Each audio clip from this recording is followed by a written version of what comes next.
Voici donc pourquoi, si souvent on ne réussit pas à demeurer en Christ, à marcher comme Christ, à vivre d'une vie sainte en Christ, c'est faute de connaître le moyen que Dieu a préparé pour nous rendre la sainteté possible. C'est faute d'avoir la confiante assurance que le Saint-Esprit vient réellement faire l'impossible en nous.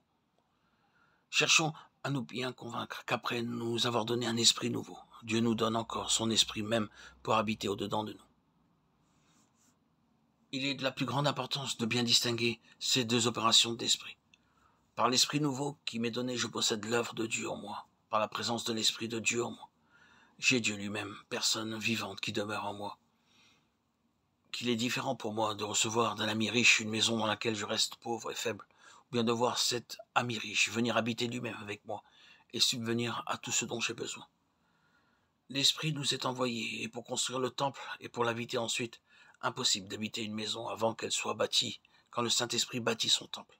C'est pour l'habiter lui-même. Il faut qu'il y ait accord entre la maison et celui qui l'occupe. Plus j'apprends à connaître le Saint-Esprit, plus aussi je m'incline avec respect et crainte devant lui abandonnant tout mon être pour qu'il s'en serve à son gré. Le Saint-Esprit est l'essence même du Père et du Fils. Mon esprit est ce qui constitue mon individualité.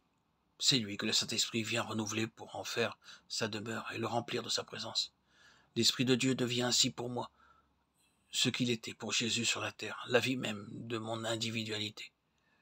Avec un saint recueillement, avec un saint respect, je me prosterne devant toi, ô mon Père, pour te dire, je te rends grâce.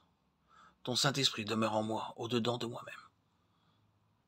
Je mettrai ma loi au-dedans d'eux, et je l'écrirai dans leur cœur, Jérémie 31, 31, 33. Dieu avait créé le cœur de l'homme pour y habiter. Le péché y entra et le souilla. Pendant 4000 ans, l'Esprit de Dieu chercha à en reprendre possession. Par l'incarnation de Christ et son expiation, la rédemption fut accomplie et le royaume de Dieu fut fondé. Jésus a pu dire, le royaume des cieux est proche, Matthieu 10, 7.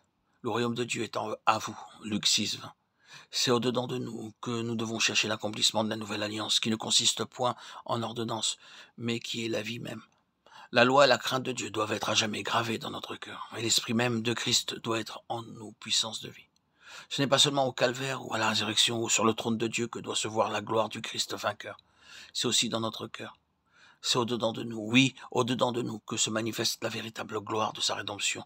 Au-dedans de nous, dans la partie la plus intime de notre être, se trouve le sanctuaire qui recèle l'arche de l'alliance, là sous le sang qui la recouvre, et la loi écrite que fait parler le Saint-Esprit. Là aussi réside le Père et le Fils par la présence de l'Esprit.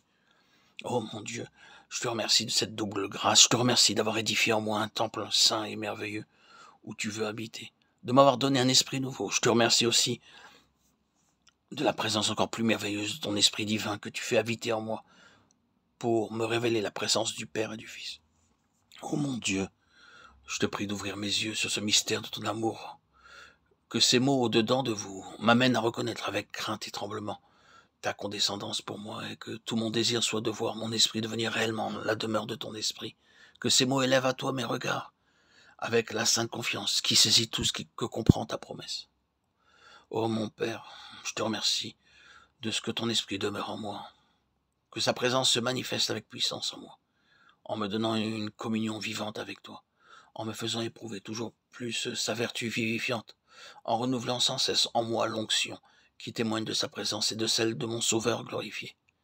Daigne me faire marcher chaque jour avec le respect dû à sa présence, me faire réaliser tout ce qu'il veut opérer en moi.